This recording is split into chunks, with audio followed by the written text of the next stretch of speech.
Taste this shit, sin.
T9C got the fucking juice. Silver's the new gold. Yeah, taste this shit, sin.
T9C got the fucking juice.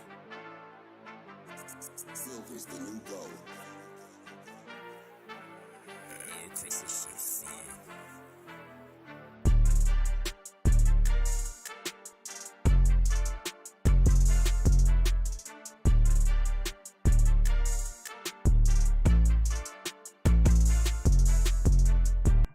What's going on, everyone? Welcome back to another episode of the JT Sports Podcast. I'm your host, JT. I know it's late. I didn't mean to go live this late, but I had a lot of things I had to do pertaining to school. I had a final presentation that I had to get done. I had a couple of final midterm assignments that I had to turn in. So I apologize for the fact that I'm live streaming so late, but from this point forward, we should be going back to our regular scheduled live streaming times, which is 9:15 Eastern time on Mondays, Tuesdays, and Thursdays. We're going to be on spring break. We've caught up with all our work, so we have nothing but time on our hands to produce good content for you guys, and we got a lot of it tonight.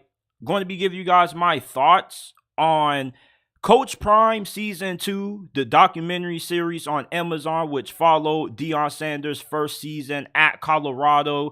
The Patriots' plans at quarterback have been leaked. Now, according to some reports out there are a lot of rumors going out there that the Patriots already have decided how they're going to approach addressing the quarterback position. What college football teams are on the rise in 2024? I got a few teams that you guys need to look out for who could have breakthrough seasons. USC, on the other hand, is coming off a disappointing season in 2023, but I have a strong suspicion that they're going to be fine. They're going to bounce back going into their third year under Lincoln Riley. I'm going to give you reasons why. Miami football has been down ever since I came out the womb as a diehard Hurricanes fan. The only year I remember Miami actually getting a lot of attention was in 2017. But outside of that, the program has been irrelevant. But could this season be the year the U is back? And then three biggest needs for every team in the AFC North. We're also going to touch on the Miami Dolphins trying to get a long-term extension done with Tua Tagovailoa. I don't think that's a great idea. And is there still reasons to believe in Bryce Young? Before we start, leave a like, subscribe. Remember that we're not just a YouTube channel. We are a podcast. You can find us on all podcasting platforms: Apple, Google, Spotify, Amazon, wherever you get your podcast from. The JT Sports Podcast is available. If you have a question that you would like answered on a future episode, you can send them in the DMs on Instagram at JT Sports _ or on Twitter or X at JT Sports __. Every question that you guys DM us, we will try to answer on the show. And before we start, here's a quick word from our partner, Mint Mobile. Does it piss you off how much you pay for your monthly phone bill? Why are you getting frustrated when our partner Mint Mobile has plans as low as $15 a month that give you unlimited talk and text on the nation's largest 5G network? Stop getting frustrated with how much you spend on your monthly phone bill and go to trymintmobile.com/JT Sports in description and pinned comment down below to get access to premium wireless for only $15 a month. That's only $15 a month. Switching to Mint is easy. It only takes 15 minutes to do. If you're pissed off with how much you pay for your monthly phone bill, switch to Mint Mobile today and go to trymintmobile.com/JT Sports in description and pin comment down below to get premium wireless for only $15 a month. Stop getting upset with how much you spend on your monthly phone bill and switch to Mint Mobile today. Does it piss you? We got some insight on what the Patriots want to do. Let me start that over. We got some insight on the direction that the Patriots want to take when it comes to addressing the quarterback position. Jeff Howe of The Athletic reported that there's a strong sense the Patriots are leaning towards using that third overall selection in this year's draft to take a quarterback. Most likely it's either going to be Drake May or Jaden Daniels. And then they're probably not going to start neither one of those guys day one. It also has been reported that they're looking towards bringing in a veteran to have him start, and then eventually somewhere along the season you can insert the rookie, rather that be Jaden Daniels or Drake May. Now, who should they take with the third overall selection, that's what's really interesting. I think that's a big question that a lot of us want to know the answer to. And for right now, it seems as if Drake May is most likely going to be the selection. Washington has Cliff Kingsbury as their offensive coordinator. He's somebody who runs a spread scheme, so he likes to have a mobile quarterback, a dual threat back there underneath center, and that's what Jaden Daniels is going to give them. Drake May, he's a dual threat QB as well. Not as good as a runner as Jaden Daniels, but he has a lot of similarities in his playing style to Josh Allen. That's my nickname for him. I call him Baby Josh Allen. If the Patriots had to pick between the two, I still believe they would go with Drake May. When you're playing up north, you normally want somebody who is big, strong, with a very good arm, and that's what Drake May gives them. Not saying that Jaden Daniels wouldn't be able to be good if he got drafted by New England, but it just seems as if Drake May has started to slip below Jaden Daniels in a lot of people's QB evaluations. So I'm expecting Jaden Daniels to be the second quarterback taken off the board. And at third, you're probably going to land Drake May if you're New England. And if you're a Patriots fan, you should be really happy if you're able to get a guy like Drake May. I think that he's been a little bit overly criticized at the start of this draft process. I get that he started the season this past year at North Carolina really strong, but then during the middle portion of the year and the later half of the year, he started being really inconsistent, had some really heavy turnover games, some questionable decision making, but the potential definitely is there for him to be one of the best quarterbacks in the game. You got a pretty good staff in place, and it's not like he doesn't have the potential to be an elite quarterback. So you wouldn't be settling, and I don't think Drake May is as bad as what a lot of people make him out to be. This definitely is somebody who, if I was the Patriots and I was Gerard Mayo, I would take with that third overall selection and be satisfied with it. Now, in terms of who you're going to bring in to be your veteran quarterback to mentor whoever you take at 3, I think a good pickup would be Jameis Winston. He's not going to have a big market. There are going to be teams that are going to be interested in his services, but maybe only around 3 or 4. You're not going to have to pay a lot of money to him. Maybe you can get away with giving him a cheap 4 or 5 year deal for 1 year, or maybe you give him a 2-year deal for $8 million. But Jameis Winston, you know that with him at the helm at quarterback, he isn't going to be good enough where he'll probably have you in playoff contention, but he'll be serviceable for you. You'll have a efficient offense. Well, I won't say efficient, but you have an offense that at least would be able to move the ball down the field and be a lot better than what you got out of that side of the ball last year in 2023. The turnovers are going to be an issue with Jameis Winston, and when he starts having those turnover heavy games, that's when you can just bench him and put in either Jaden Daniels or Drake May. But Jameis Winston would be a really good option for a team like New England. Good bridge quarterback. You don't have to pay him a lot of money. Or you could go the route of maybe bringing in Marcus Mariota, who you could get for even cheaper, or Sam Darnold. He's going to be available. But ideally, your veteran quarterback is only a temporary fix for you until your younger guy is ready to go. And I think that Jameis Winston probably would be the best option for New England if they're looking to find a quarterback who they can get at a good value. So New England, with this third overall selection, also could trade down.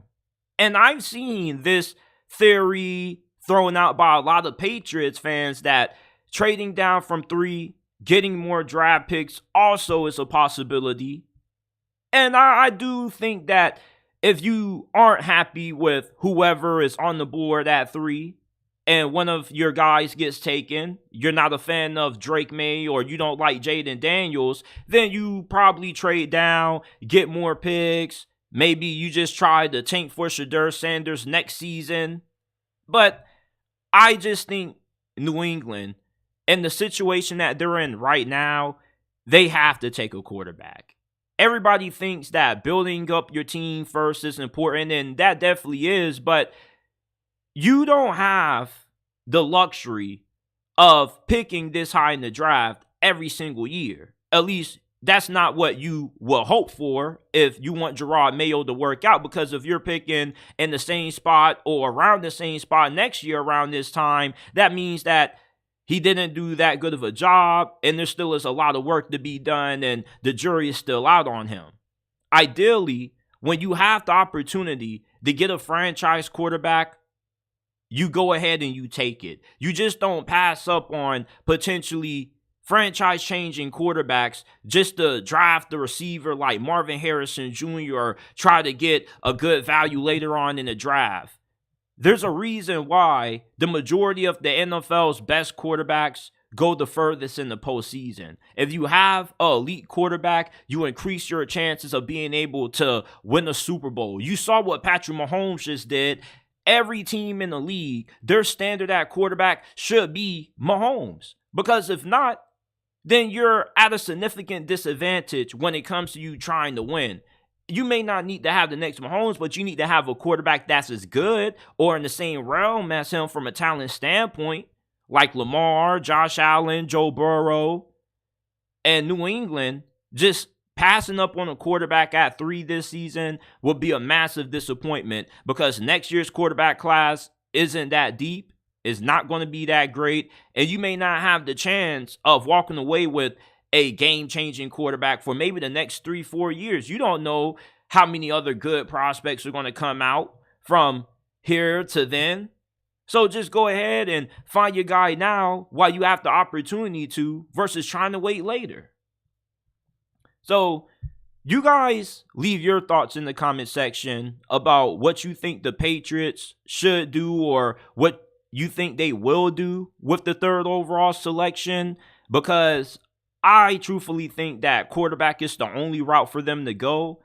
I would love to see Jaden Daniels go there, but maybe the Washington Commanders trade down with somebody and a team like the Raiders jumps up and takes Jaden at number 2. But either way, no matter who is on the board when it's your turn to pick, you're still going to walk away with a quarterback that's going to be really good. Rather it be Jaden Daniels or Drake May, I don't think you can go wrong with either or.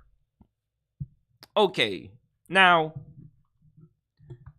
last night I finished watching the full season of Coach Prime, season 2 on Amazon Prime, and this was a well-done docuseries because it perfectly captured everything about Deion Sanders and the hype that this Colorado football program had last season. It perfectly captured the highs when they started out 4-0, and then the lows when they lost the remainder of their games after. And if you want a good look at the Deion Sanders experience, you have to tune into this, because not only are you going to get a good understanding of what Deion Sanders is trying to build at Boulder, but you also get a look behind the scenes of how the interactions between Coach Prime and his players went and the coaches. You're going to get a better understanding of just college football in general, because after watching this, I realized that college football is just so different now in today's era of the transfer portal and the NIL than what it was a decade ago when I first became a fan of the sport. And that's my first takeaway. You know, watching this, I was thinking to myself, bro, they're running this football program like it's the NFL. There was one situation when you had a player personnel guy. He's pretty much like the general manager of Colorado, and they were discussing advanced scouting, who they were looking at in the portal to bring in for next season. And they were talking about building this team to make a big run this year. And I was thinking to myself, it's 4 games left in the season. Why the hell are we talking about the transfer portal and next year when there's still 1 more month of ball to be played? And just the way they go about talking about how players can be replaced, they don't hold back from saying that you can be replaced. All we got to do is go get somebody better than you in the portal. And it just it's not just Colorado that is doing this. It's all of college football. I'm just happy that we get to see how these things transpire behind the scenes with this docuseries, because there was a game where Shedeur Sanders got injured. I believe it was UCLA. And right after, Coach Prime wasn't happy. And then they had a team meeting, and he called out one of his offensive linemen, who was a freshman offensive tackle, and he was berating him, saying, why are you not starting? Tell the team why you're not starting. Tell the team why you can't start. You can't take one of these guys' spots. You see those guys playing every week. You don't think you're better than them? Why aren't you out there? And that gets me to my next point. After watching this, I don't think Deion Sanders knows how to take losing or taking failure. And that's a good thing and a bad thing. When you're somebody who doesn't know how to deal with losing, you're willing to do everything that it takes to win. But that also comes at a price, because sometimes you may go a little bit overboard. There was a situation where Deion Sanders basically is telling guys that we're already in the transfer portal looking for your replacements, and that was to his offensive line. I don't think that's the best way to go about trying to inspire and encourage your players to perform better.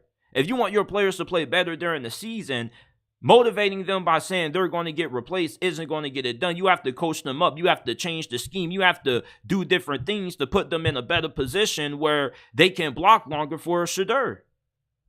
And Deion Sanders, just the way he called out his offensive line at times this season, just didn't sit right with me. And I kind of was a little bit disappointed, because I expected a little bit better. And he is old school. You know, those old school coaches, they're really harsh. They don't hold back from the truth, and they're going to tell you what it is in front of anybody. But you can lose your locker room that way.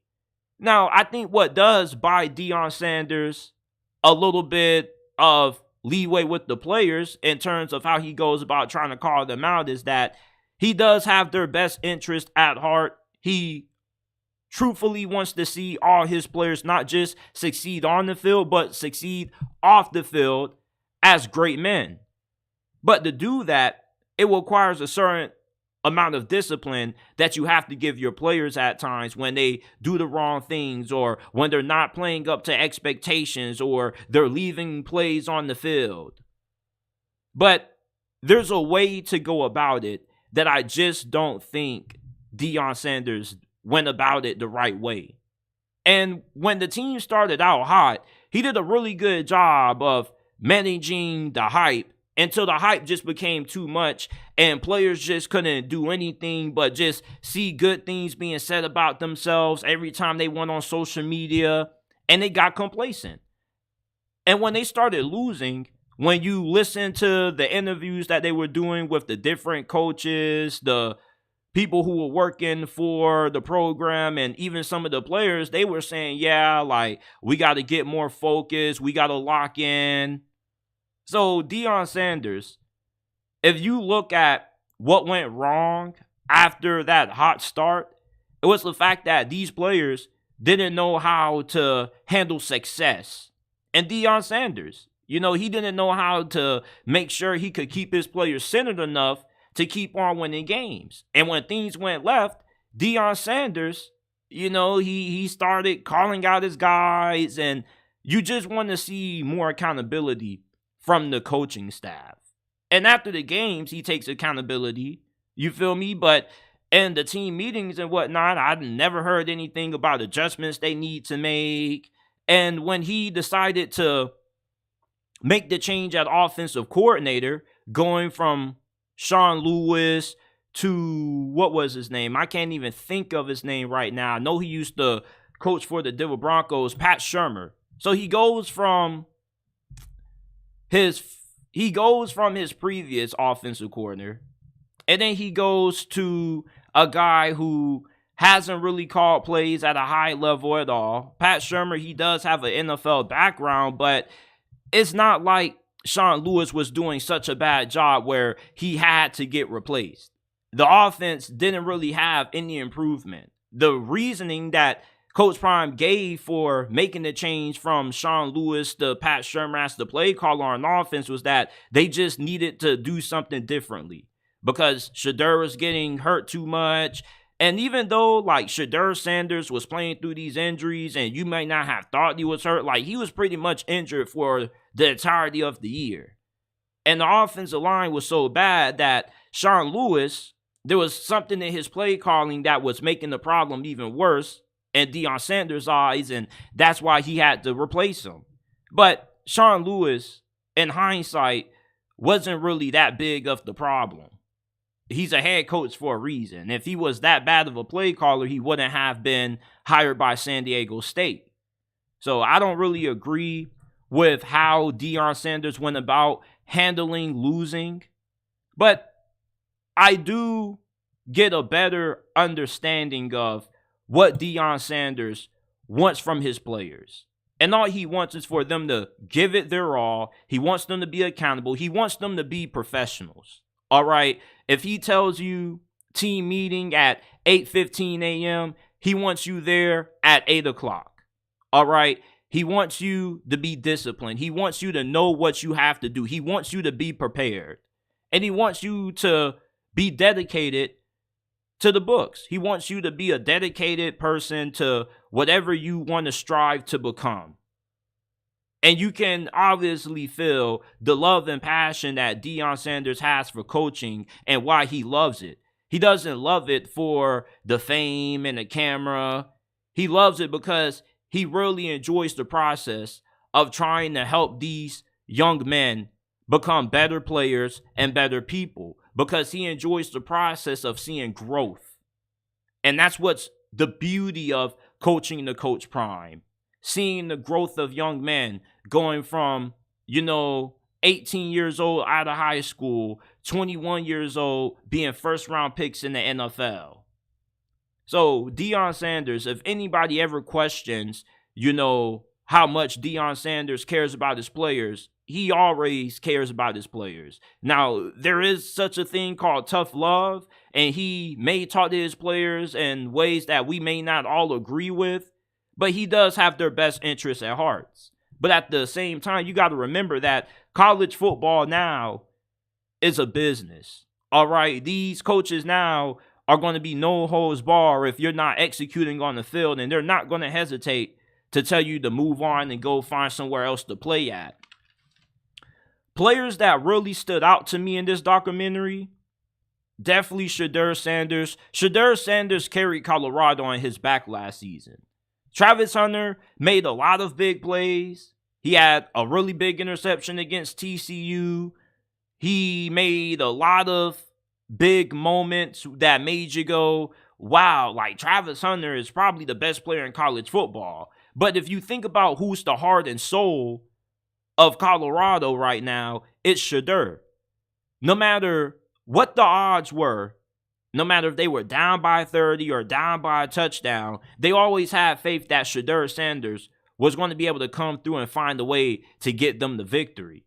And even when things were going left, Shedeur Sanders was the only constant. And imagine how good he could have been this year if he would have had just an average offensive line. He possibly could have won a Heisman Trophy. He could have put up like 50 touchdowns. It's going to be insane to think how good Shedeur is going to be in 2024 now that Deion Sanders and the Buffs have revamped the offensive line. But he was getting beat up, man. But he was still fighting it out. He was still playing despite having all kinds of crazy injuries. And it's just the more he played, the more beat down he got throughout the season. And that also was part of the reasoning why Coach Prime came at some of his offensive linemen the way that he did, because he also had his son there. But Shedeur Sanders, no matter what happened, no matter how bad things started to get, he never threw anybody under the bus. He always accepted responsibility, saying he needs to do better, always trying to bring up his teammates. And throughout the season, it was a narrative that people kept throwing out there on social media that his teammates don't like him. Some are jealous of him. Some feel like he showboats too much. Never seen any of that throughout this documentary. And they didn't edit anything out. They didn't alter it. This is as authentic as you get when it comes to documentaries that follow teams throughout the season. Everything was raw, uncut, and authentic. And all of these players, they love Shedeur Sanders. They rally behind this dude. This is their leader. Travis Hunter is a dog. He's also a leader too. But the heart and soul, the heartbeat of this team is Shedeur. Because when he got injured and he wasn't able to play, this team looked like arguably the worst team in college football last season. So it just shows you how much importance Shedeur has to not just this program, but just to his teammates. You know, they love this dude. So Shedeur Sanders having this cool, calm mentality definitely helped Colorado at least win the few games that they did. Because if they didn't have him, they probably would have went winless.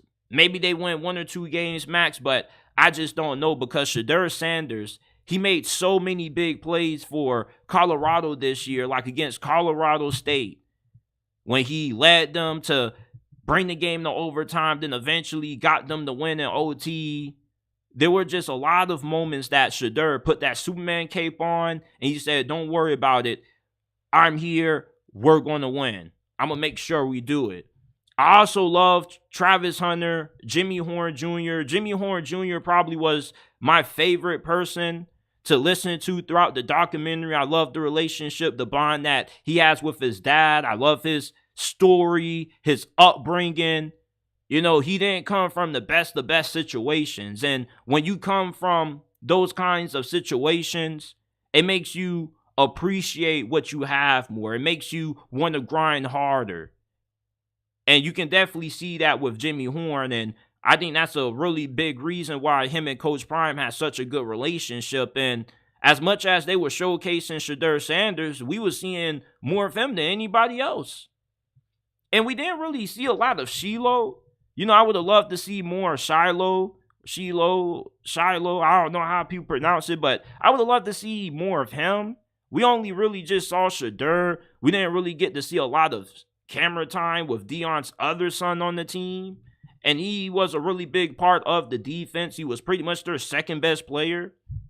But these are my takeaways from Season 2 of Coach Prime on Amazon. If you haven't seen it, go ahead and check it out. It's available on Amazon Prime. If you already have Amazon Prime, then you can watch this for free. You don't have to pay anything for it.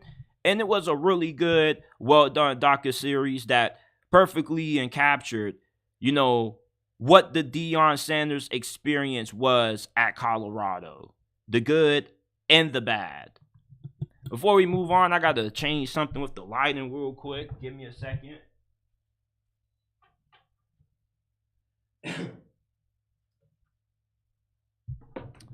And we got a lot more that we got to talk about. We got to talk about college football teams that are on the rise. Will USC be able to bounce back? Is this a resurgence year for the Miami Hurricanes? If you're tuned in on the live chat, leave a like, subscribe to the channel. Remember that we're not just a YouTube channel. You can find us on Apple, Google, Spotify, Amazon, wherever you get your podcast from. The JT Sports Podcast is available.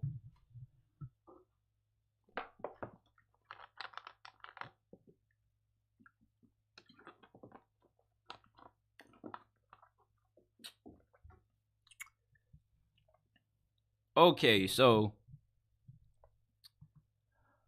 what college football teams are on the rise in 2024? Well, let's start off with the team that just won the American Athletic Conference, SMU. They won 11 games last season, year 2 under Rhett Lashley. And before the season started, I was telling everybody that SMU was really underrated. They have a really good NIL backing. They have hit the transfer portal pretty hard. They're really good at using the portal. That's how they assemble the majority of their roster. They're not really that good recruiting yet, but the recruiting should pick up with them making the transition to the ACC. And they're in a really good spot right now because the ACC isn't bad where SMU isn't really going to benefit from joining that conference, but it's also good enough to the point where they probably aren't going to go in year one and set it on fire, but they also potentially could go in year one and win 8-9 games, which I think would start to get a lot of people's attention. And Rhett Lashlee, he's somebody that's going to be a hot candidate for any of the big head coaching jobs that open up at the end of this year. I thought that he was going to get interviewed for the Texas A&M job, but it wasn't really a lot of traction with that. His first season at SMU, 7 wins. Last year, only 2 losses, 11 wins. Or 3 losses, 11 wins. So they went 11-3 in his second season. And year 3, you got Preston Stone coming back. He is coming off a concerning injury, but you got a lot of talent. You're utilizing the transfer portal pretty well, and the recruiting should pick up. So SMU is definitely a team that is on the up and up in 2024. And if you remember anything about this program back in their glory days, back in the 70s and 80s when it was illegal to pay players, this was a damn good team. And imagine what they can do now that everything that they got in trouble for in the past is now legal to do. So in the ACC, this could be the catapult to SMU getting back to being a powerhouse nationally.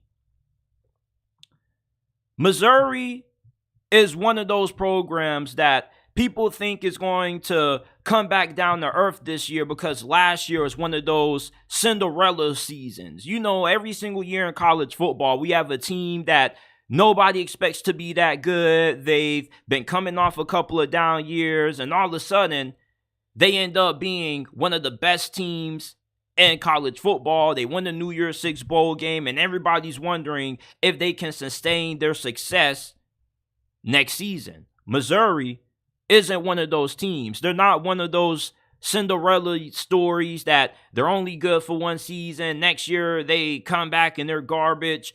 If you look at what Eli Drinkwitz has done in his first couple of years in Missouri, he's completely transformed this program.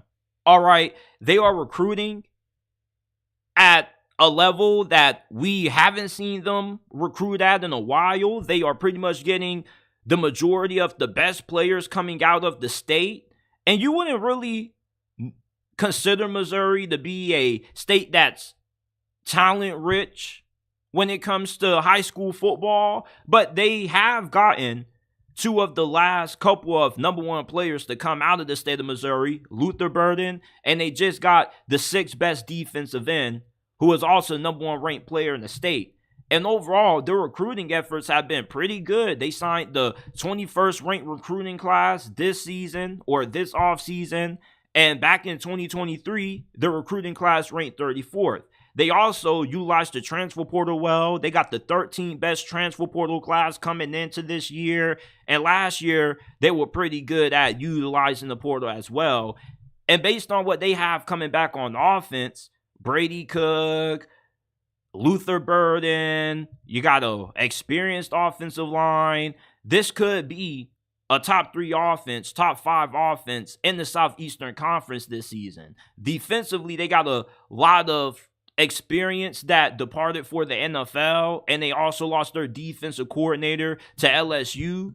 But Eli Drinkwitz has a really good eye for good coaches. He has one of the best staffs in America. Missouri, they got a lot of momentum right now. They may not win 11 games this season, but they still should be a 9-10 win team this season. I don't think that this program is riding off the coattails of a Cinderella story year. This is a program that they're here to stay, and they're for real, and they're getting a lot of momentum in recruiting, and they're utilizing NIL, so look out for Missouri, man. If you think that Missouri's in for a fall off, they're going to surprise you. Miami is also another team that's going to surprise people this year because they've been down for a very long time. The only time Miami has been relevant in the past 10 years was when they went to the Orange Bowl and got whacked by Wisconsin under Mark Richt, and they had Malik Rozier, and that's when they really made the turnover chain a big national thing. But outside of that, you got to go all the way back to the early 2000s when people were actually talking about Miami on a national level. But 2024 might be the season that the Hurricanes have a slight resurgence. Are they going to be able to win a national championship? No. But they definitely are on pace to compete for the ACC title and possibly make it into the new expanded college football playoffs. All right. They have brought in a top 10 and top 5 recruiting class their first 2 years under Mario Cristobal. And we know that Mario Cristobal is one of the best recruiters in college football. The question with him is, you know that you got a good team. Are you going to be able to maximize the amount of talent that you have? That's going to be key for Miami this season. You got Cam Ward. You have the experienced offense. You got a really good offensive coordinator. Miami, year one under Mario Cristobal, 5 wins. This past season, 7 wins. Yeah, it may be 2 more wins, but if you think back to that Georgia Tech game and a couple of other close losses that they had, this easily could have been a year last season where they could have found themselves maybe winning 8-9 games possibly. So I think that Miami is on a really good trajectory. It seems like 2024 has been the year that everybody in that organization has had circled. And I think that this is going to be a very big season for the Miami Hurricanes in terms of what we see them do on the field and how they're going to fare in the ACC now that FSU is back and Clemson looks like they're trying to make a comeback also. Nebraska football has been down since I first got into watching college football. All right, they've been irrelevant. This program is pretty much at the bottom of the bottom. But there was a lot of things that Matt Rule showed in his first season as the head coach for the Cornhuskers that gives me a lot of optimism about the direction that Nebraska's heading in under Coach Rule. You know, they got a big-time quarterback recruit and Dylan Raiola, who is the second best quarterback coming out of this past year's recruiting cycle. And if he develops and he reaches his potential, then Nebraska football, not only are they going to go from being irrelevant to relevant again, but they easily could contend for the Big Ten. When you have a quarterback that has the kind of talent and potential of Dylan Raiola, if he reaches that, he's one of those kinds of recruits that can change your program around. He can help resurrect Nebraska or help be part of the resurrection of Nebraska football. They also have recruited pretty decently. You know, they are bringing in 2 top 25 classes consecutively under Matt Rule. And last year, yeah, they didn't make it to a bowl game. They went 5-7. But if a couple of those one-possession games would have went their way, they could have easily been a 7-win team. And we are looking at them a lot differently going into this season than what we are, you know, right now. With the fact that they're coming off a 5-7 record. But even then, 6 of the losses were one-possession games. So if you are in one-possession games in year one under Matt Rule, imagine how many close games you're going to be able to win this season now that you're going to have a better team that's going to be a little bit more experienced. Now, Matt Rule still wants to build this team mostly through recruiting, but the transfer portal, if there's a couple of players here or there that could help be a quick fix to a position of need, they're going to go ahead and grab them and address those positions. But Nebraska, you got Dylan Raiola, you got a pretty good coaching staff, you're recruiting excellent. I think that Nebraska football, they're going to be back sooner rather than later. And eventually, Matt Rule should have Nebraska football at least competing for a Big Ten championship spot. Because I definitely do believe that with the ascension that this program is making in terms of utilizing the portal and recruiting and how well they are recruiting right now, the trajectory definitely has to be really promising.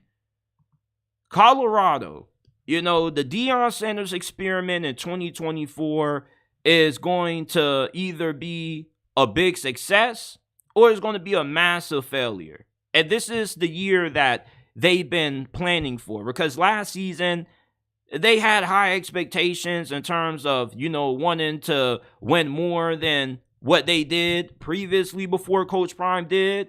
And that definitely they were able to achieve.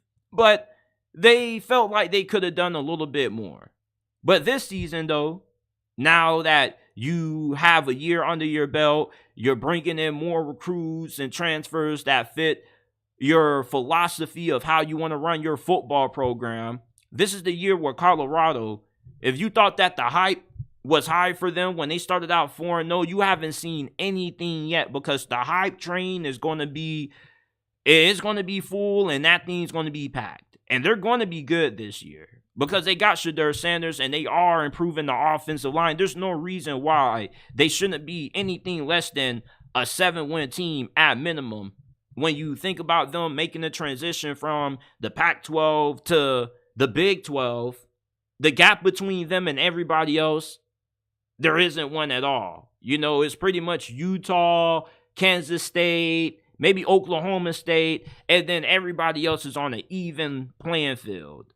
So Colorado, they aren't recruiting at a high level, but that's only because Deion Sanders' mentality is, why would I just go after high school guys when I'm trying to win as quickly as possible right now? And the best way to do that is by just utilizing the transfer portal.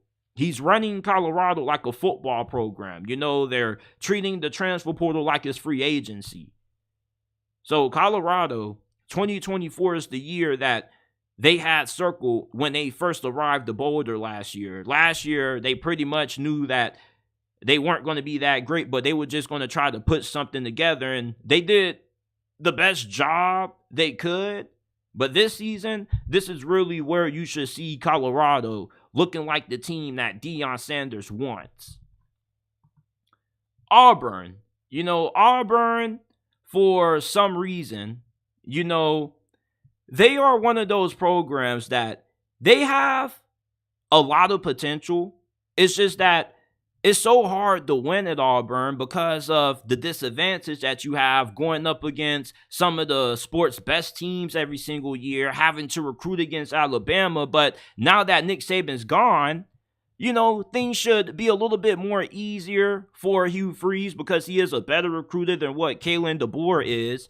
And we've seen that on full display because in his first full-time year being the head coach at Auburn, they had the 10th best recruiting class. They also did a really good job in the transfer portal last year. A lot of those guys that they got out of the portal are still there. There's a lot of potential. All they need is development.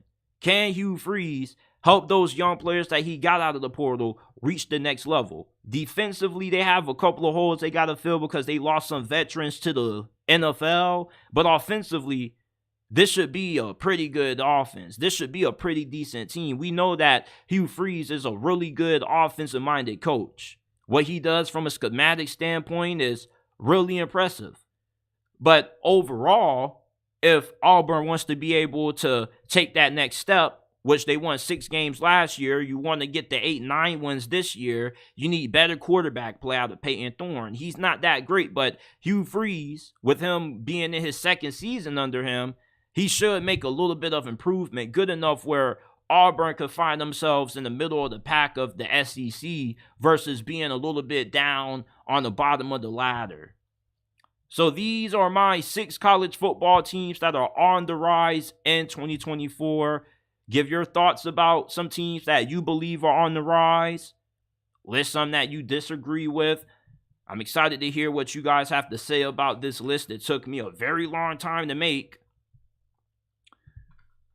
Okay, now, could 2024 be the year we see the resurrection of Miami football? As a lifelong Miami Hurricanes fan, I've been only around to see the Hurricanes have one great season. And that was the year when they went to the Orange Bowl with Mark Richt being the head coach and Malik Rozier being the quarterback and led by an elite defense. Outside of that season, this team has not really given me too much to root for. But this season, though, the expectations definitely are high for me. And this is the most excited that I've ever been for Miami Hurricanes football in my whole entire years rooting for this team, because there's no reason why they shouldn't be able to contend for the ACC title. The talent is there. Nobody needs to argue, is Miami talented enough to compete for the ACC title? Because just look how well Mario Cristobal has recruited his first 2 years in South Florida. Top 10 recruiting class year 1, top 5 recruiting class second year. All he needs is to be able to maximize the talent that he has. The problem with Mario Cristobal that people have with him is that he doesn't always maximize his most talented players. But you look at how good the offensive line was at times last season.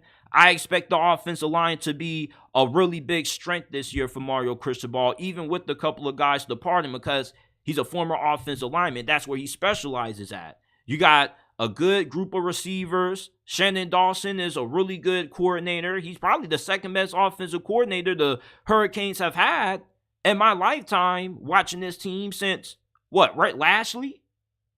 So the offense is in perfect shape.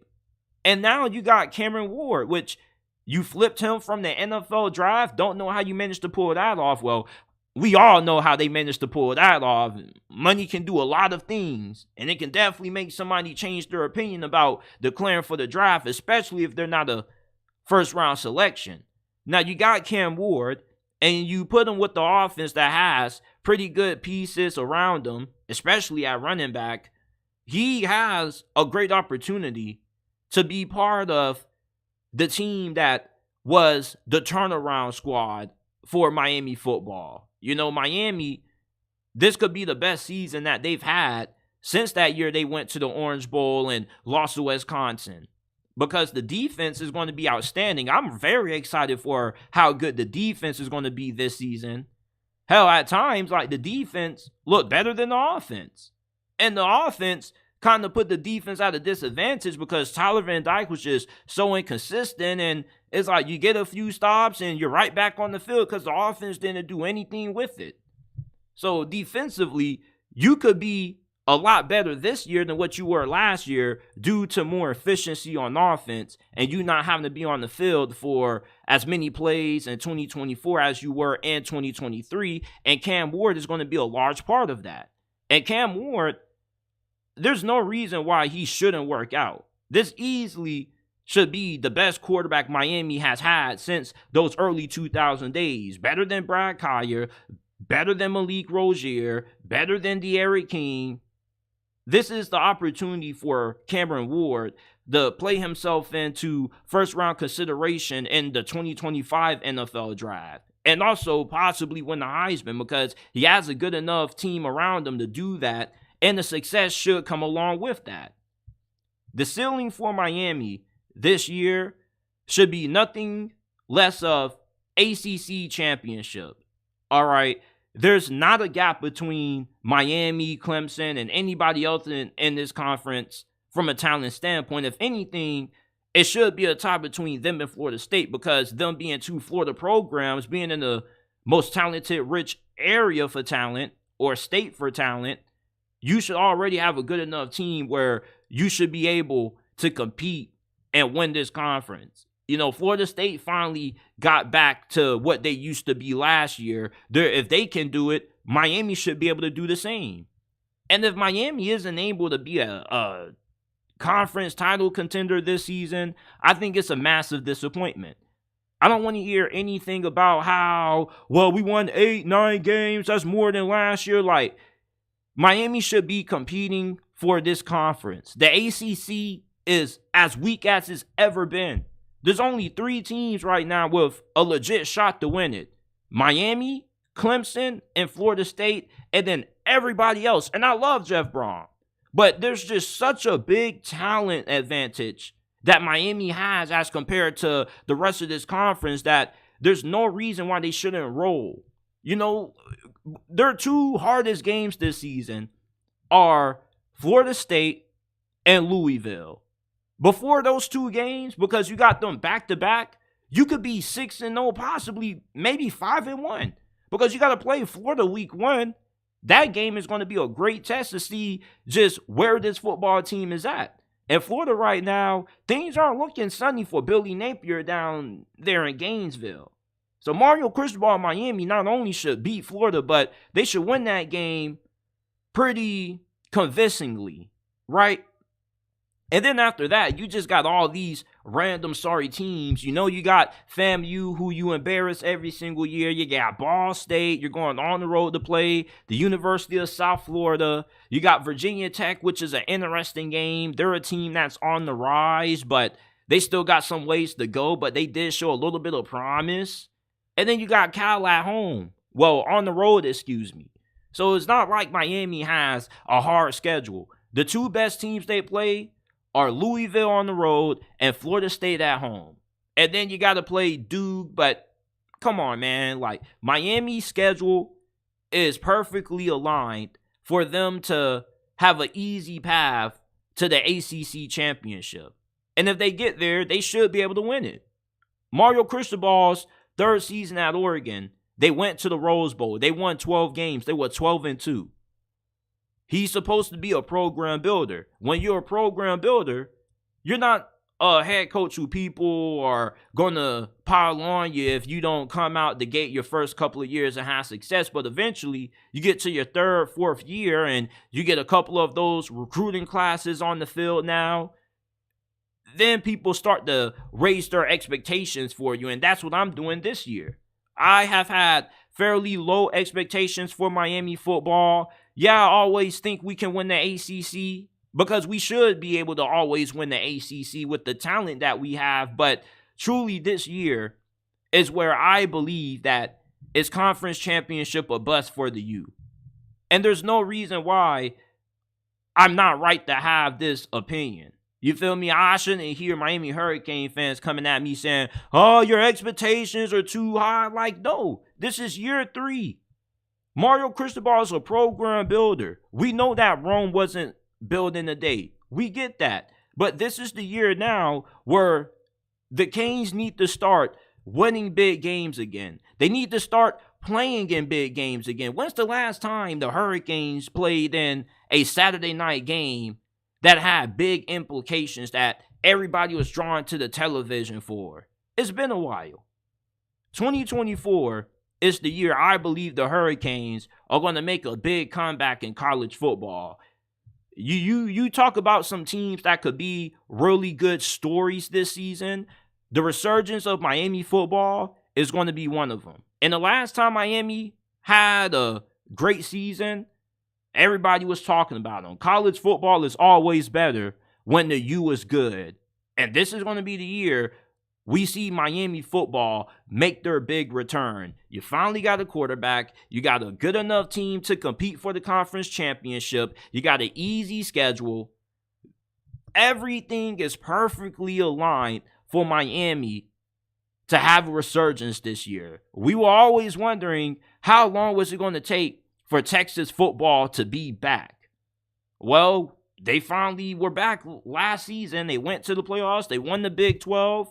Could Miami be that next blue blood program who's been down and out for the last decade, who finally rises back to the top of the mountain? We will see, but I believe the Miami Hurricanes are definitely going to be one of those teams that's going to be a major factor in the new expanded college football playoffs, because I'm expecting this team to make it to the ACC championship. I know I damn near say it every single year, but this year I really believe it with my soul, with my heart, that the Miami Hurricanes are going to win the ACC title.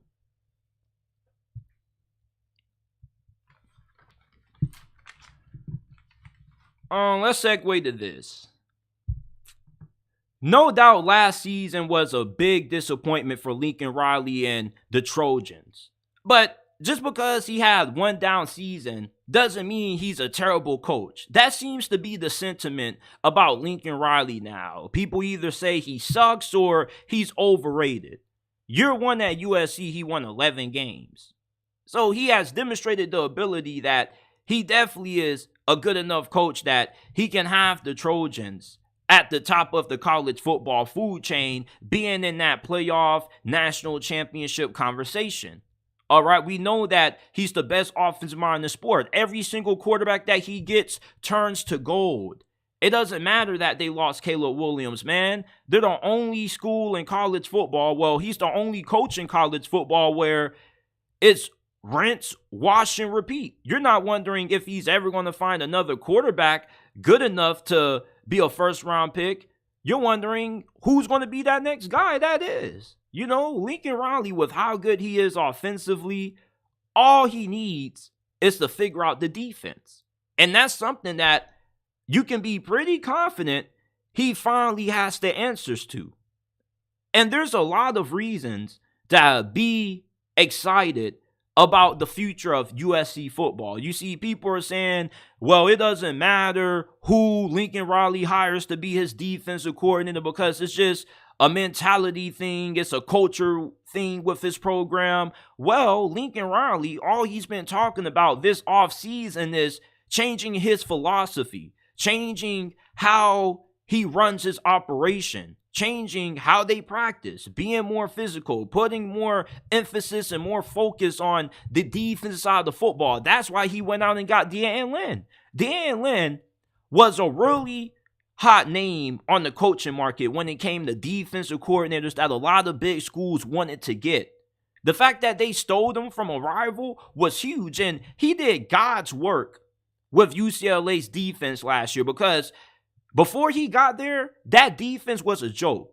In the span of 1 year, he took that defense from one of the worst in the Pac-12 to arguably the best in the Pac-12. They were great against the pass. They were one of the best teams in the nation when it came to getting pressure on the quarterback. They were 15th in points per game allowed, 12th in yards per game allowed. USC, their defense, it may not be fantastic or all world, but this definitely is going to be a better defense than what they've had in the last 2 years under Lincoln Riley. You had Alex Grinch as your defensive coordinator. It doesn't get any worse than him. He was a scrub DC. He didn't know what the hell he was doing. And Lincoln Riley, the reason why he didn't fire him sooner is because he had a lot of loyalty to Alex Grinch. Alex Grinch decided to hop on the jet and follow him to South California. You know, when he possibly could have decided to take other opportunities to stay where he was at, not have to worry about inconveniencing his family to up and move for a new job. So it's understandable why Lincoln Riley was hesitant to fire him. But, you know, if he would have fired him sooner, who knows how good USC could have been. The only thing that has held Lincoln Riley back from winning a national championship has been defense. And it seems like now, in the year 2024, Lincoln Riley has finally threw his hands up and said, you know what? Okay, fine. I'm going to commit to putting more effort and time into making sure the defense side of the football is right. Look, we get that playing in the Big Ten is going to be an adjustment for USC. All right, it definitely isn't going to be anything like last year playing in the Pac-12, despite how good the Pac-12 was, because the Big Ten is a conference that's all about toughness and physicality. Two things that Lincoln Riley programs lack under him. Even when he was at Oklahoma, you didn't think of Oklahoma as a physical or tough team. You thought about them as a finesse team that was going to run around, make a lot of big plays downfield, but not a team that was going to punish you up front in the trenches. USC this year, with the new philosophy that Lincoln Riley has been talking about, they're going to bounce back. All right, now what is a bounce back season for USC? Is it 9 wins? Is it 10 wins? I'm expecting it for most people to be 10 wins. And they are going to have a really difficult schedule. All right, their first season in the Big Ten is no walk in the park. You got to play Michigan on the road, Wisconsin, Penn State, LSU to kick off the season, and then Notre Dame to end the season. So things aren't going to be easy for USC. This definitely is going to test just how good USC is and how good of a coach Lincoln Riley is. And if he doesn't do well this year, If you're USC, you might have to consider just buying them out and starting over again. You're USC, like you have money. But I don't think it's going to come down to that. USC has a really good team. Zachariah Branch isn't being talked about enough as a Heisman candidate. You talk about somebody who could be one of the rare players to win the Heisman Trophy as a non-quarterback. He has to be in that discussion. He has Tavon Austin, DeAnthony Thomas-like ability. You just get the ball in his hands and he's a threat to take it for 6 every single time. The defense has talent. It's not like they didn't have talent last year. The talent is there defensively. It's just you need the right coaching. And they have invested on that side of the ball heavily in the portal. So I'm not expecting for USC's defense to just lie down and be as bad as what they were last season. I know people have to thinking that it's Lincoln Riley and he just will never ever have a good defense. But if you make the right hires and you bring in somebody like Deanne Lynn, who is a huge upgrade from Alex Grinch, who has a NFL background because his dad, DeAnton Lynn or DeAntoine Lynn, I forgot what his name was, but he used to coach the Chargers. You know, so with him having an NFL background, an NFL pedigree coming from a NFL coaching pedigree, I'm pretty confident that whatever DeAnton Lynn wants to do defensively is going to work for USC this year. And it's not as if the Big Ten is this log jam and it's like the SEC. Before USC and Oregon entered this conference, it was only 3 teams that were worth watching: Penn State, Michigan, and Ohio State. And other than that, just throw the rest of the conference away. Now, there was a time when Wisconsin used to be a little good, and they were always kicking ass in the West. But it's just Iowa won 10 games with no damn offense, literally. How is your defense scoring more points than your offense, it feels like? So USC, yeah, they got a tough schedule, you know, with LSU and Michigan on the road and Penn State at home in Wisconsin. It's still not like USC doesn't have a talent advantage. They still are talented. They still recruit at a pretty high level. And if they can get the defense right with how good you know they're going to be offensively, they could win the Big Ten, their first season in this thing. You know, it only just comes down to the defense. So the USC, if you're counting out Lincoln Riley because you just think that he forever is going to be a head coach who will never figure it out defensively, you're going to get proven wrong this year.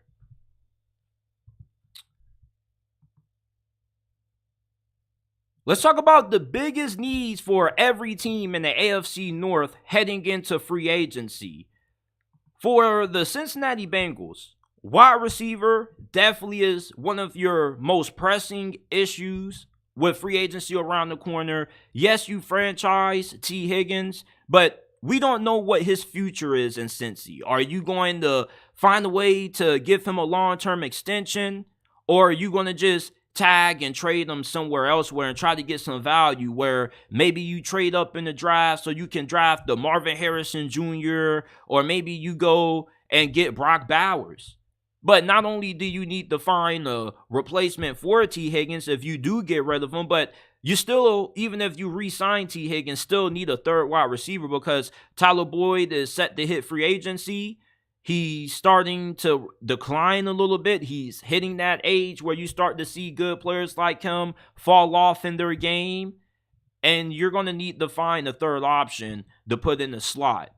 Right tackle has been a huge concern for you ever since you first drafted Joe Burrow. Now, you thought that you had right tackle figured out when you signed Lyle Collins, but he was a massive whiff. Left tackle is pretty good with Orlando Brown. Even though he isn't as good as what some people may think, he still is one of the better left tackles in the league. Offensive guard, you could get better there, but, you know, it's not one of those things that you should overly stress out about. You got to get right tackle right. Because if you can get right tackle right, then your offensive line could possibly be a top 10 unit next year.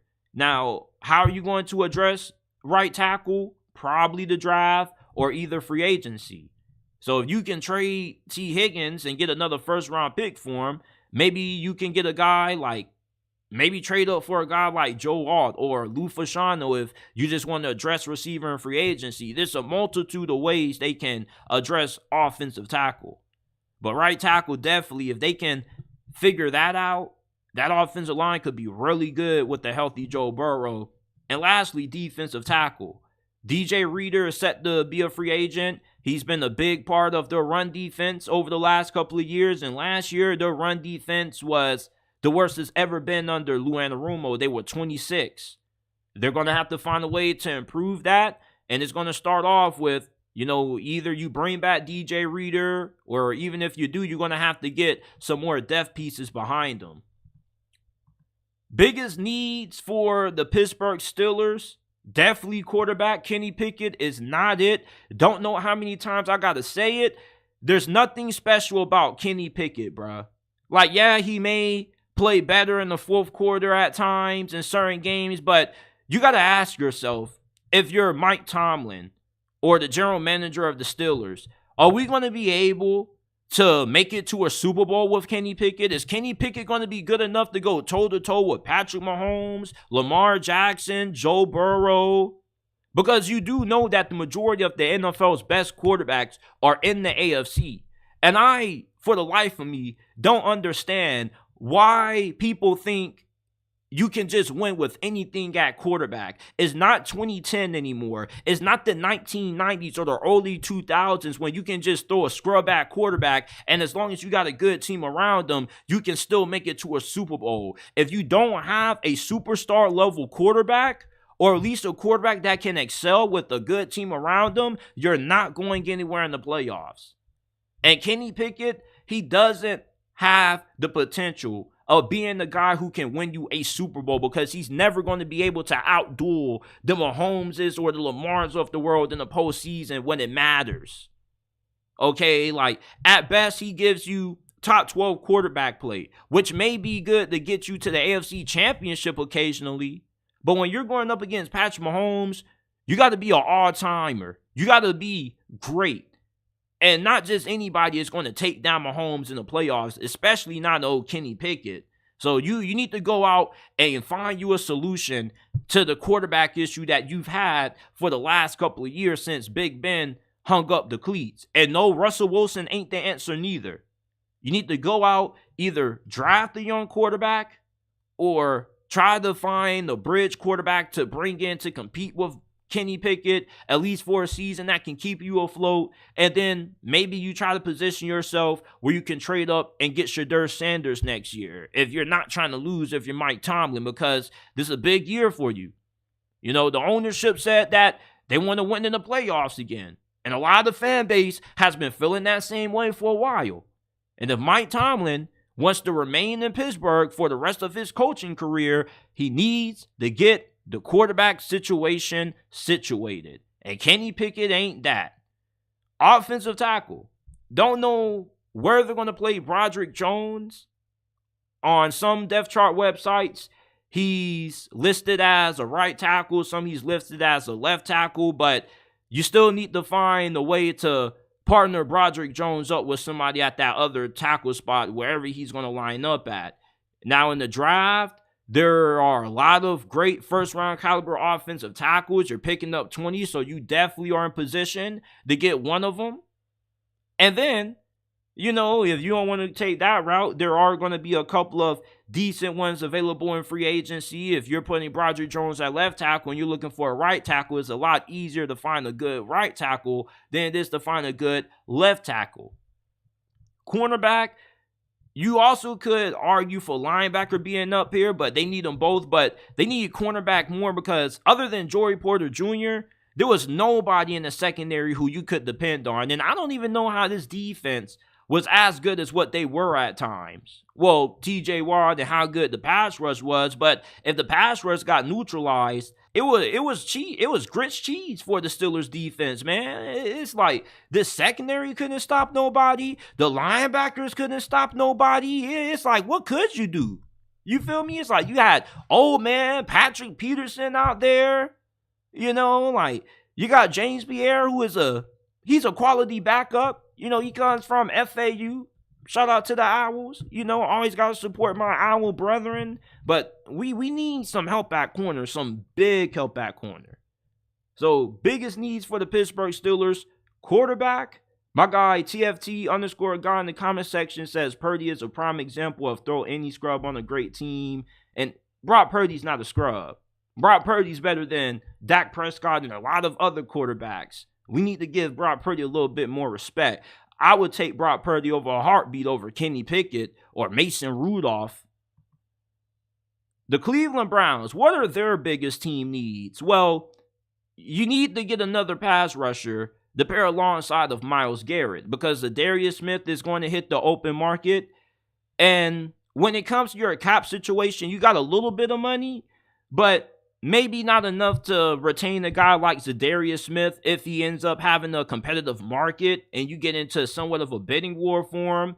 And you also need more depth at edge rusher and on the interior of your defensive line because you have several depth departures that are going to be out of the door. And not only that, but you could potentially improve your defensive line if you could find a good interior D tackle that's really good at getting after the quarterback. Now, he doesn't have to be Aaron Donald or anything like that, but if you can find you a defensive tackle that can give you 5, maybe 6 sacks from that position, that could really push the pocket and make things hard on opposing quarterbacks when they pass, that would be a plus for you.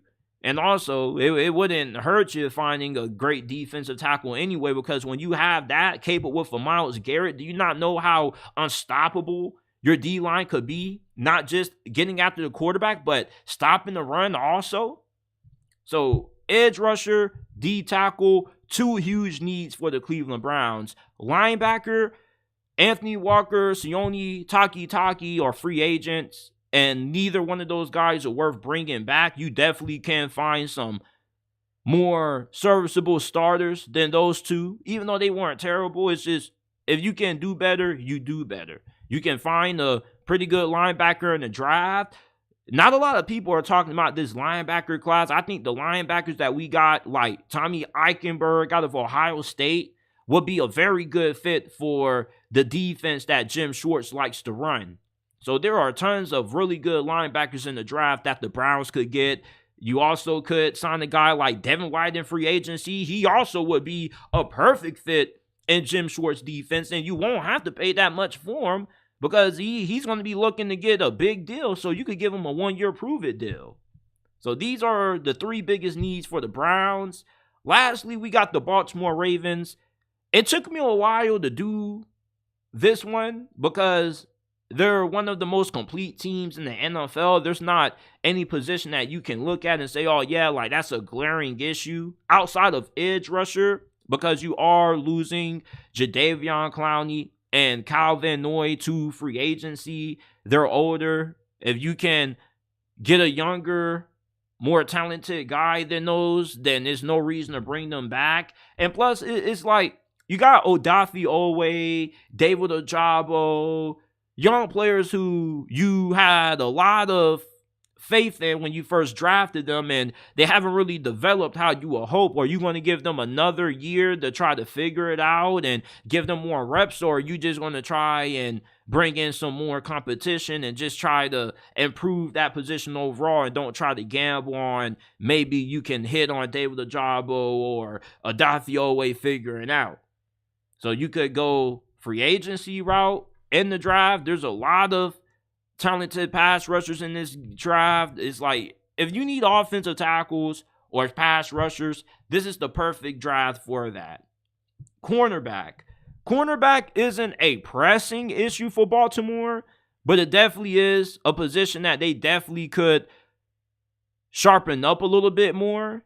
You know, like, they got Brandon Stevens. Like, he's pretty solid, but you could get another slot corner, depending on, you know, what you want to do with Geno Stone. Are you going to bring him back? Or are you going to let him hit the open market? What are you going to do with him?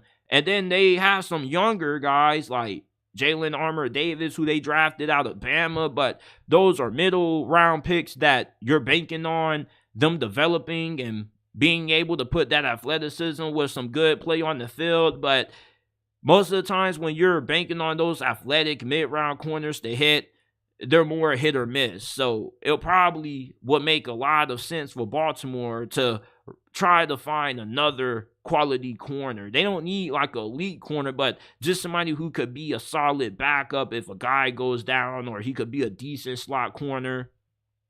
And then running back. I didn't know that J.K. Dobbins, Gus Edwards, and Dalvin Cook were all free agents. And there's no reason to bring any of them back when you're going to have the opportunity to pick any of the top running backs available in the open market. You could get Josh Jacobs, Saquon Barkley potentially, Derrick Henry, who reportedly you attempted to trade for at the trade deadline this year. So the Baltimore Ravens, with the backfield of Lamar, Saquon, or Josh Jacobs, or Derrick Henry, that's scary. So these are my 3 biggest team needs for every AFC North team. Comment some team needs of any of these teams that I might have missed, or some other teams that you guys want me to do, some other divisions you guys want me to break down and do team needs for.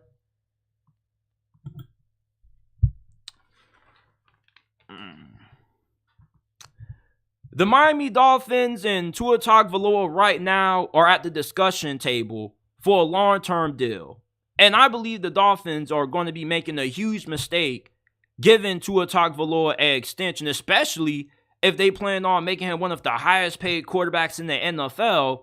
And my problem with Tua getting an extension has nothing to do with how good he is as a quarterback fully, to a certain extent. All right, Tua is a really good quarterback, but a really good quarterback shouldn't be getting paid like a Patrick Mahomes or Josh Allen or Lamar Jackson. It's levels to this shit.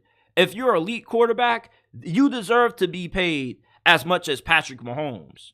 But Tua Tagovailoa getting more than Patrick Mahomes or making as much as a guy like him just doesn't sound right. And it's just not a smart financial investment. Hell, there are guys like Matthew Stafford who are making $40 million a year. And you're really going to give Tua Tagovailoa, somebody who doesn't play well in big games and looks soft in big moments, $45 million a year? A $200 million contract? Like, that would be an awful decision. Especially investing in somebody who has an extensive history of not being available. This just is one of those situations where the Miami Dolphins would be better off if they just move on from Tua. Move on from Tua? Yes. The Miami Dolphins should just trade Tua. Trade Tua to the Washington Commanders. Try to get that 3rd overall selection. Try to see whatever you could do to add on to trading Tua to make the Commanders want to take that trade. And then you take that number 2 pick and you draft either Drake May or Jaden Daniels. You need to try to get a quarterback that has the potential to go toe-to-toe with Patrick Mahomes. You see, the problem with a lot of teams in the NFL, like the Miami Dolphins or the Dallas Cowboys, is that when they get a good quarterback, they get stuck with just having a good quarterback.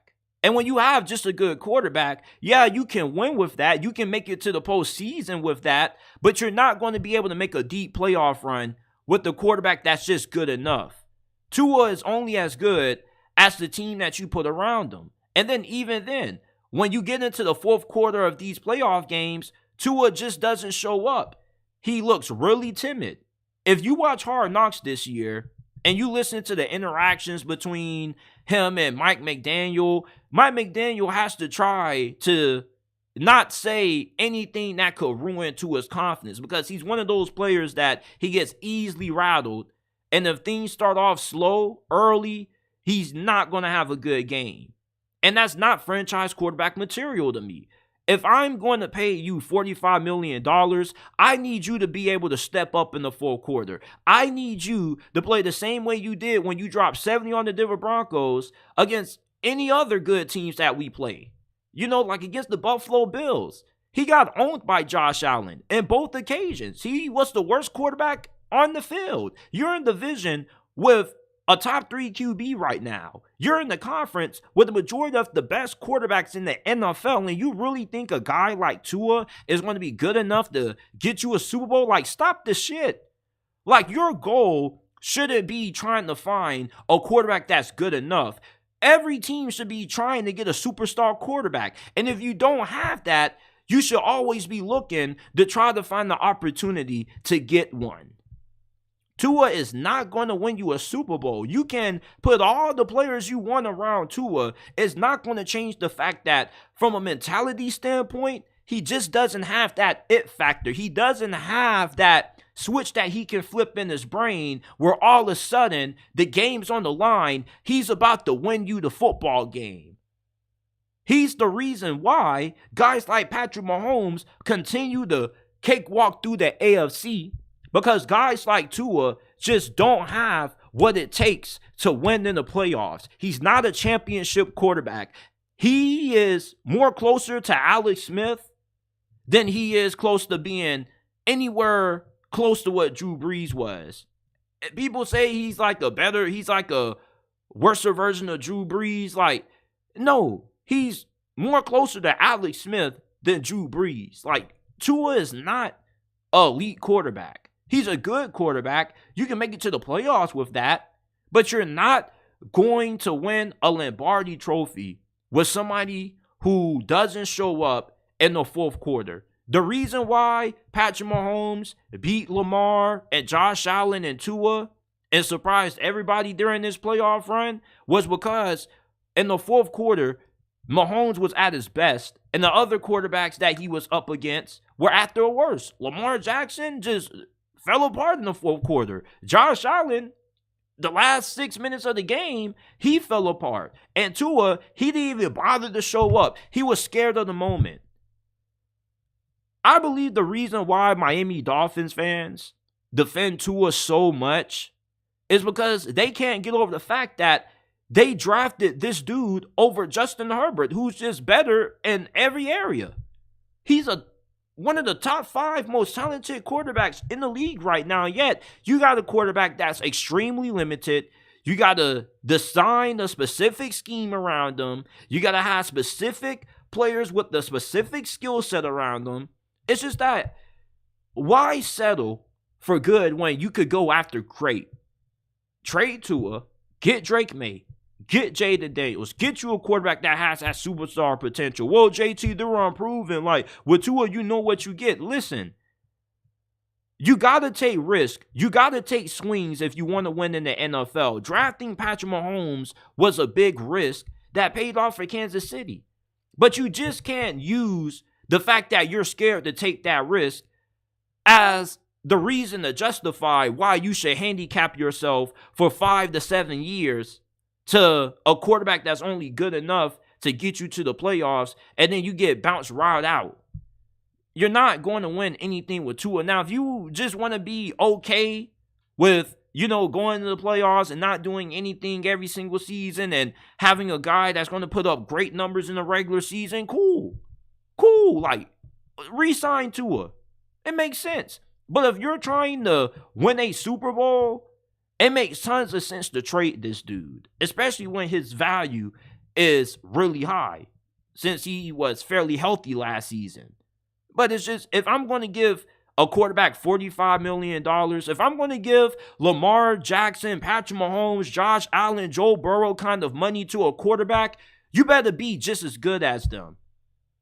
And for Tua, he just isn't in that group. He's not an elite quarterback. If I'm going to break the bank to pay a quarterback, I'm going to pay the best one. I'm going to pay somebody who's elite, somebody who's generational, and that's not Tua. Therefore, until I find that, I'm going to continue to look at where my options are. I'm going to continue to always try to find a better quarterback. Even if I give Tua a 2-3 year extension, that's what I would give him, because I still want to try to find a replacement. But the most I would give Tua is $38 million. I think that's fair. Paying him $38 million a year is a good contract for a guy of his level. He's a really good quarterback. He's not a great quarterback. He still is a top 10 quarterback, not trying to say the dude is shit. But in terms of being a capable quarterback to lead you to the championship, to lead you in the fourth quarter on a 2-minute drive to win the game. He's not that dude. He just isn't it. He just looks scared of the big moment. Miami Dolphins fans, like, say what you want to, bro. Like, I've been right about you guys the last 3 off seasons. Tua just isn't it. I don't need to keep giving him better receivers. You improve the offensive line, that definitely will help him out. But, I mean, what's the use of having a great team if just from a mental standpoint, he just doesn't have it? He just isn't clutch.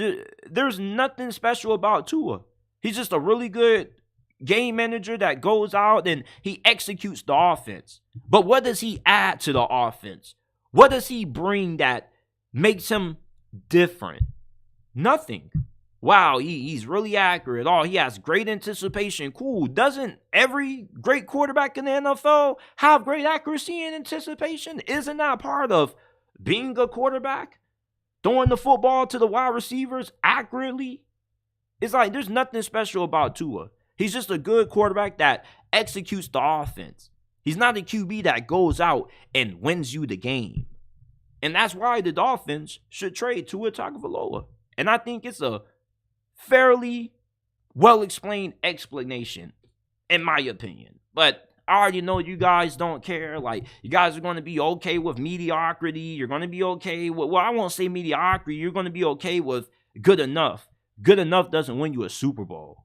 You know, Brock Purdy is better than Tua. Brock Purdy, at least he was able to clap back at Patrick Mahomes when the Chiefs were making their runs. It's not like Brock Purdy didn't do anything. Brock Purdy was good in big moments throughout the 49ers playoff run this year. Tua didn't do shit. Hell, Skylar Thompson did more than what Tua did against the Chiefs. You know, even though they played against the Bills and the defense did most of the work, it's just Tua just isn't a great big game quarterback. He's forever going to be a solid quarterback. Maybe later on in his career, he'll be like Kirk Cousins and he'll get better, but he's not a big game quarterback. And there's a reason why Brian Flores and company knew they made a mistake when they drafted this dude. He shouldn't be getting extended. If anything, instead of trying to extend Tua, the Miami Dolphins should be trying to trade Tua. Because if you don't have a quarterback like a Lamar Jackson or a Patrick Mahomes or Josh Allen or anybody that has an elite superstar skill set, you're not going to be able to win a Super Bowl. All you're going to go is to the playoffs, lose in the wild card round, and that's going to be all she wrote, because you're always going to have a guy like Tua that just can't outplay any of the elite quarterbacks when it matters. And in the NFL, you shouldn't be satisfied with good enough or having stable quarterback play. You should be trying to find a quarterback who can help you go toe-to-toe with Mahomes. If you don't have an elite quarterback, you still have an issue at quarterback. You see, Tua is good enough where you're not always going to be looking to replace him, but if the opportunity comes when you can replace him, you do it. Because the upside with a Jaden Daniels or Drake May or Caleb Williams is so much higher than the upside that you have with Tua. Tua has already reached his ceiling. His ceiling is what he is now. A good game manager that executes the offense. He'll get you to the playoffs. He'll look good in the regular season. He'll put up great numbers. And then he won't do shit when it matters. What's the point of even paying a guy like this if he's not elite? Just saying. Last thing I want to discuss is this. It seems like a lot of people have already closed the door on Bryce Young's career. Now, last season was a really big disappointment for Bryce Young. All right, when you get drafted number 1 overall, it doesn't matter how shitty your team is. You still have to be able to overcome certain limitations, certain obstacles. And Bryce Young obviously isn't that kind of quarterback that's going to be able to overcome or elevate a team that isn't fully complete. You know, he needs to have good receivers around him and a good offensive line and great coaching. And that's most quarterbacks. But the elite quarterbacks can make the guys around them look better. They can make the guys calling the plays look better than what they actually are. And that's why when people say the Panthers made the mistake of drafting Bryce Young over CJ Stroud, I still disagree with it because I still believe CJ Stroud wouldn't be as good as what he was with Houston and Carolina. But he still would have been better than what Bryce Young was last season for Carolina. But that's not to say Bryce Young hasn't had his moments. Nobody ever talks about how he outplayed CJ Stroud when the Panthers beat the Texans. As a matter of fact, I never hear nobody talk about that at all. Hell, when it happened, I was the only one who seemed to care about it. Outside of Panthers fans and Texans fans, like Bryce Young, the dude who everybody says was the wrong pick at number 1, outplayed CJ Stroud, and nobody talked about it. And the Panthers won the game against the Green Bay Packers. He showed a lot of flashes of what he could be when he has a decent situation around him or when he gets time to throw the football and guys are getting open. Bryce Young can still become one of the best quarterbacks in the league. People make it seem like his size was such a big problem that it was just so blatantly obvious he wasn't going to work out. Sean Payton went on Colin Cowherd's Show the Herd on FS1 before you took the Broncos job and said that if you get a prospect that may not meet specific position minimums, but he walks on water as a prospect, he's a unicorn, he just plays the game a lot differently, you draft that. And Sean Payton would have taken Bryce Young number 1 overall if he had the opportunity to potentially. You know, everybody was really high on Bryce Young. People think just because he was coming from Alabama, like he was carried by great talent.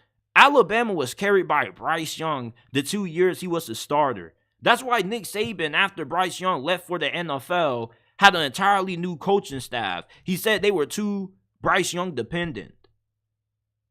You see, every quarterback needs to have something around them to be successful, even if they are expected to overcome certain limitations. That's what you're supposed to do if you're a number 1 pick. That's why you got taken number 1 overall, because you're a franchise-changing quarterback. You can change the future and fortunes of a franchise even if they don't have everything that you need to be successful. You can overcome something. Joe Burrow took the Bengals to the Super Bowl with one of the worst offensive lines in the Super Bowl era.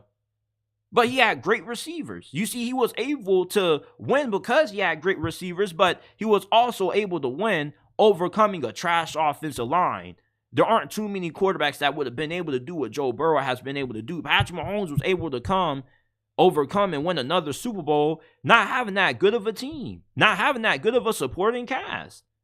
When you are a first-round draft pick, you are expected to be able to overcome not ideal situations. We get that. But you can't expect a guy like Bryce Young, who's small, we don't really know just what his true size is, to overcome size and then his own team. His best receiver was old-ass Adam Thielen. Adam Thielen is 30-something years old. He had a really fine season, especially for fantasy football owners. But anytime your best receiver is 30-something years old, that tells you your wide receiver room sucks.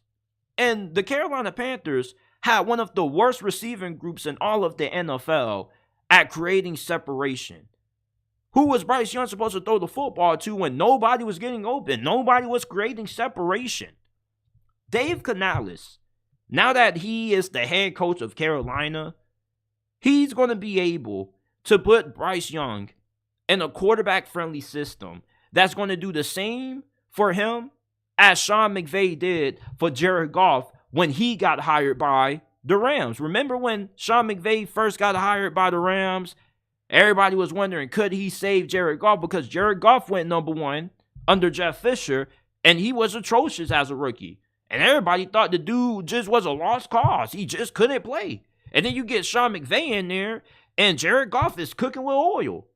Looks like an MVP candidate, leads him to the Super Bowl, and he got traded, but it's not like the dude was terrible. Bryce Young could have a similar story. And yeah, he may be undersized, but there are things that made Bryce Young special and why he got taken number 1 overall. The fact that he had really good pocket presence coming out of Alabama, despite being small. Doesn't have that anymore. You know, the offensive line didn't play good. Receivers weren't getting open. Of course, when you don't have time to throw the football, it's like you're not going to be that comfortable in the pocket. You're going to have to get out and make things happen. And he's not that good of an athlete, but athleticism was never really a big selling point for Bryce Young. He just is a really good instinctual football player. People seem to miss all of the traits that made Bryce Young special.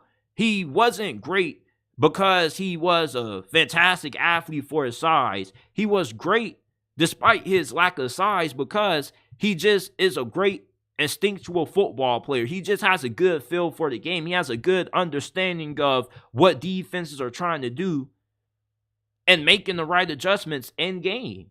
And we didn't really see that last year because the coaching staff just handicapped him. But now, with Dave Canales, somebody who was in Seattle for over a decade on that staff, working with Russell Wilson, played a major part in the resurgence of Geno Smith's career, did the same thing this past year with Baker Mayfield down there in Tampa Bay.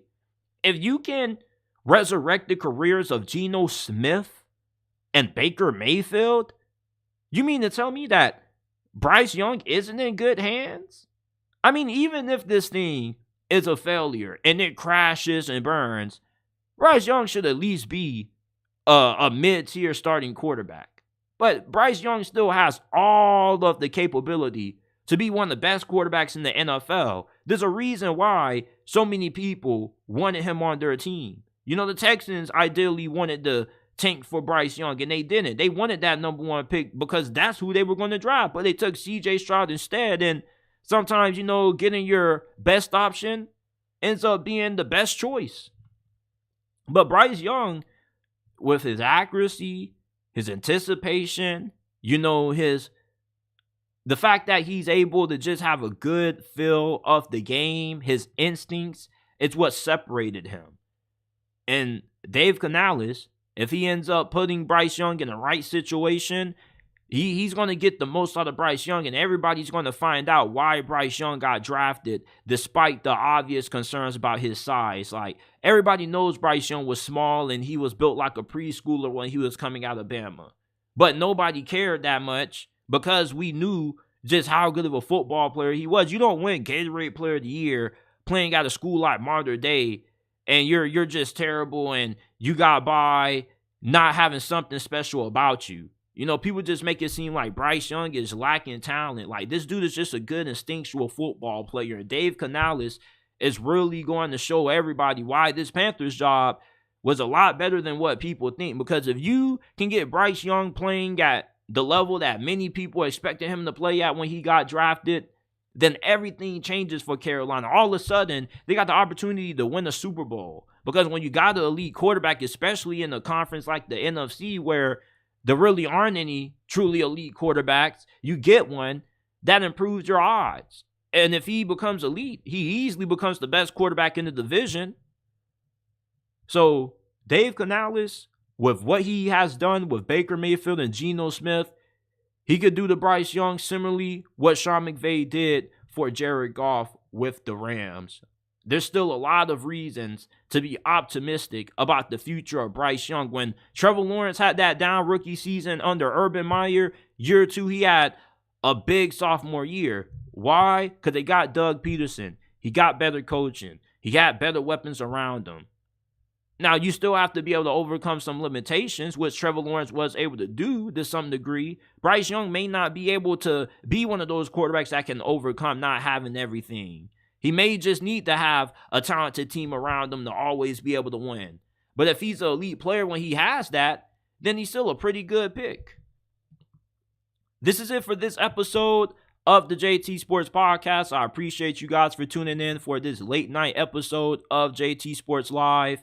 Remember to give us a 5-star review on Apple and Spotify if you enjoy. Like, subscribe to the channel. DM us any questions that you would like answered on a future episode.